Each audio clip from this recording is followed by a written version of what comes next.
Here we go. Hallihallo. Hello, Uwe. How are you?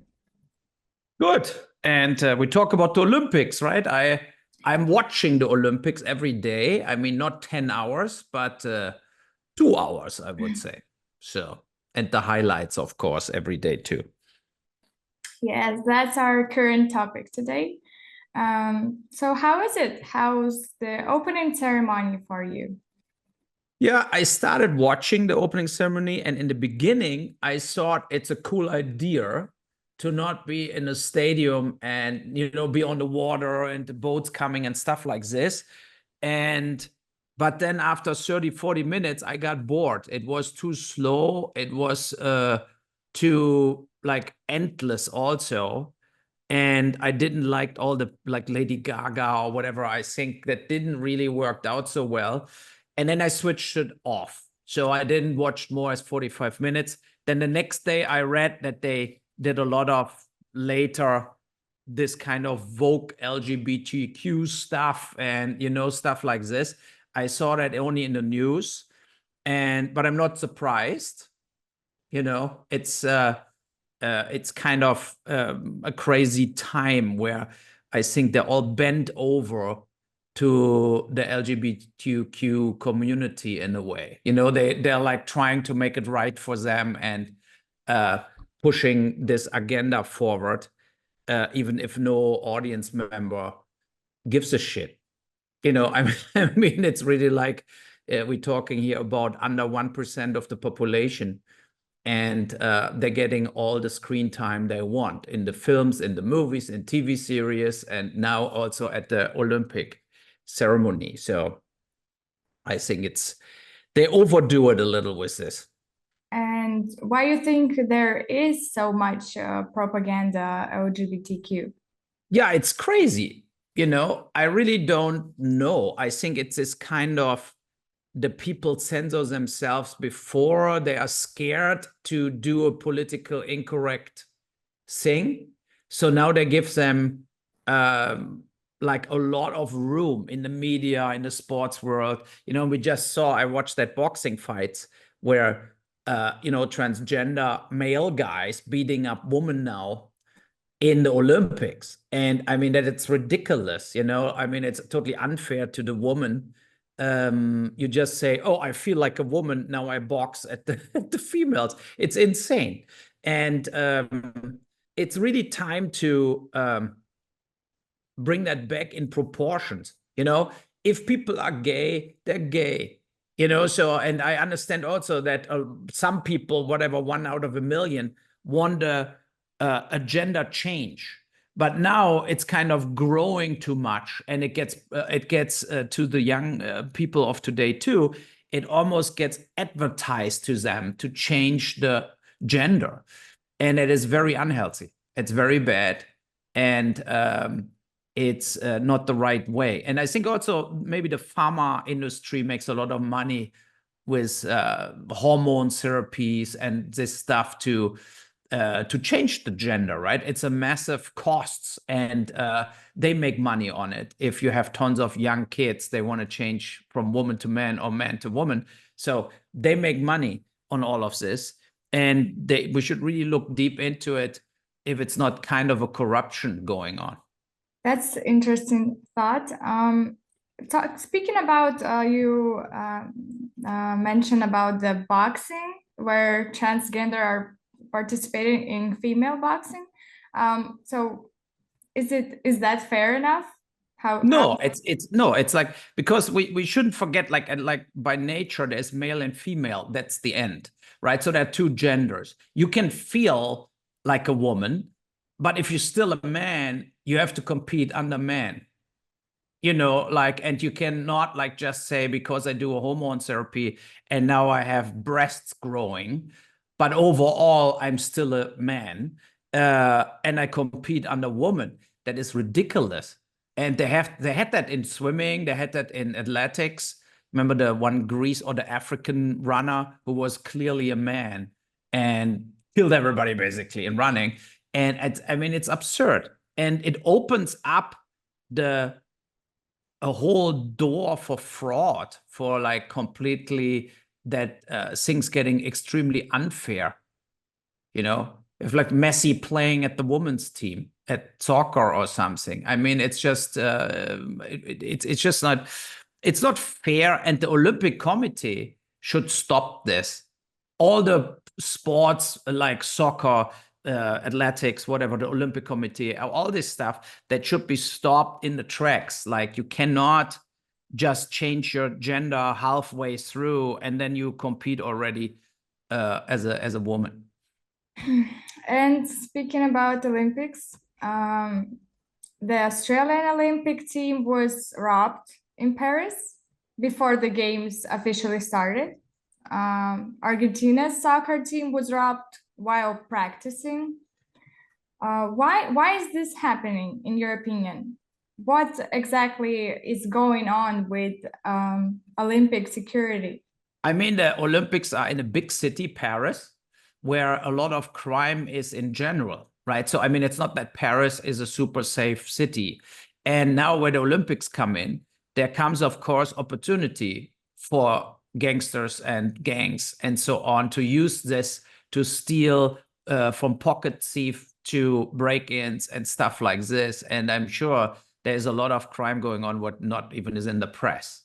So, I'm positive surprised that it's so far not like terror attacks or violence or whatever. You know, like I mean, we're living on a in a very explosive time right now with the Ukraine war, with the Gaza war, and especially with a lot of like Islamic terror groups. You know, now that they're very mad right now about the bombings in Tehran and everything, you know, so, and I'm very, I hope nothing happens, but um, I'm positive surprised that they have this amount of violence basically right now not happening, you know. So I hope they keep it all under control. But when before the Olympics, the day before, they burned down, I think, a subway or whatever. There was some like, you know, and then I felt like, oh God, if it's already starting before the Olympics open, there will be more during the Olympics.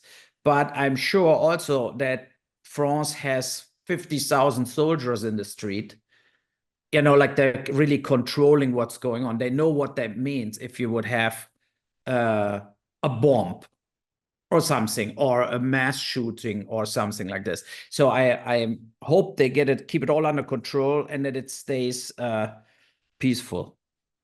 What about Israel athletes and fans? Are they at the risk during the Olympic Games? Yeah, I mean, they are in danger, of course, you know, because we have now a full-blown escalation in Israel with the Hezbollah and the Hamas and the Gaza situation and the Iran. Now they killed that Hamas leader in Iran. So, you know, like on their grounds.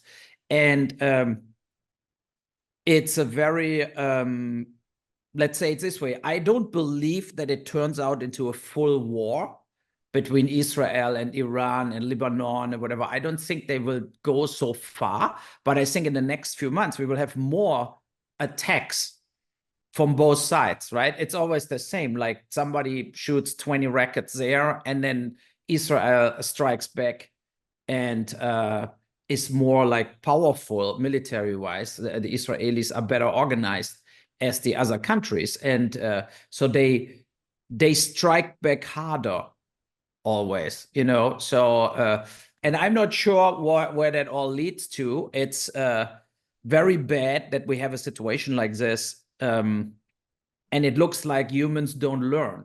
It looks like they never figure it out that like it's the wrong way to go in a war, to go in terror attacks, to destroy lives. It's the wrong way. You need to figure it out, basically negotiating with each other, you know. But I mean, it's easy said, but hard to put in reality, you know. Yeah. Olympic Games in France 2024 today described as the most dangerous event in history. What do you think about that? And what can we expect from these Olympics? Yeah, the most dangerous Olympics in history. That could be, so there is a lot of things going on the planet, a lot of uncertainty. And yeah, as I said, Paris is a big city. It's kind of easier if you do it in a more countryside location, like, or you're like somewhere else where it's easier in a way where not so much population is additional. I read a lot of articles that the people who live in Paris are very unhappy, because they have now all that controls, and the hotels are not happy, the restaurants are not happy. So it's kind of a strange situation. Normally in Olympics in earlier years, they were excited because all the restaurants would be full, all the hotels would be full. But it doesn't look like this time. And I don't know what's all behind this, but the locals are not so happy about the whole Olympics for their regular life, I mean, it's what I think was a good step from Macron was that the Olympic Village is built in a very bad part of Paris, right? So where a lot of refugee migrants and so on live, and they will have now new housing when the Olympic times are over. They can use all these living areas and apartment complexes for them. And that was so at least it comes in a positive way into the infrastructure of Paris, all that billions and billions of investment cities have to do now to host Olympics or like World Championships soccer and stuff like this, But it's different. Like when you see the European Championship soccer in Germany, it was easier because it was in 10 different cities. So you are far away from each other. You have some teams playing more in Berlin, Hamburg, Stuttgart, Munich, whatever. So, but you never had this kind of overflow of one city in a drastic way as the Olympics do now.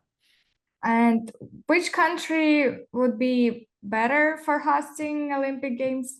Oh, I mean, there are a lot of, I don't know who all, I think Germany put a thing in for 2030 or 2032 or something. But I think similar to what they did with the soccer, the next one are Mexico, US, and Canada. The Olympics were in America a lot, but maybe it's time to do Olympics also at one point in Asia, or or in Latin America to give their Beijing was Olympics, but I mean there are other countries too. It would be interesting, to see this. I think it boosts always the economy in like third world countries, and it also motivates everybody to do more sports. If in 4 years our Olympics in my home, people train harder, they go to sports, it's very healthy, you activate the school kids more. So I think that's it would be a good thing. Not Europe after Paris.